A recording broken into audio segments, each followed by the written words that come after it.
Hello everybody, it's me again, and today I'm going to be talking about at least my opinion on the difference between a spirit and a soul. Now, just to warn you ahead of time, I am not an expert. I did not go to Bible college. I do not have a degree in seminary. This is just my educated opinion on my understanding of what a spirit and a soul is, and what the difference is, and who has it and who doesn't.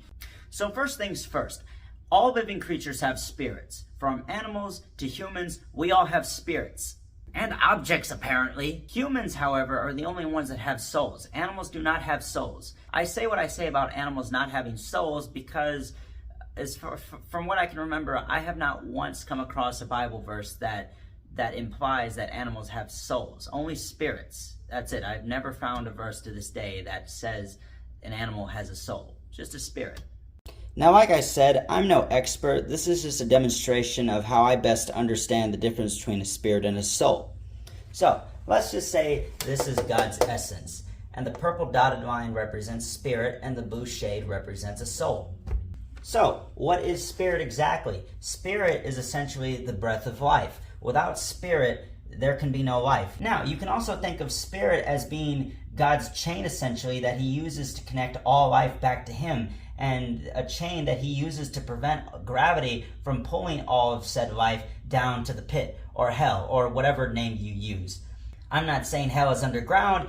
As far as I'm aware, we don't really know where it is exactly. I got my own opinions on that like everybody else, but for demonstrative purposes, let's just say it's underground.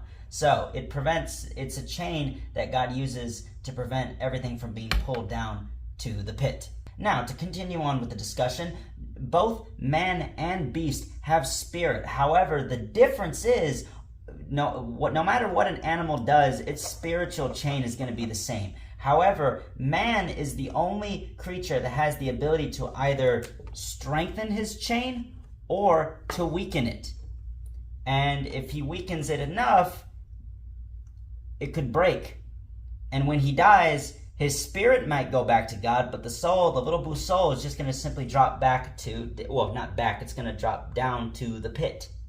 But thankfully, as long as he is alive, he can always re-strengthen that chain. Even if he does break it, he can always do his best to seek God out and strengthen it back. And that's key. Whenever we do not pursue God, whenever we live a life of sin, this is what happens. The chain breaks and we fall. However, as long as we are seeking God with all our heart, with all our soul, with all our mind, and we're doing our absolute best to please him, we should be fine. So by the time we do die, we just go back to him. So there you have it. That is my understanding of the difference between a soul and a spirit. Thank you.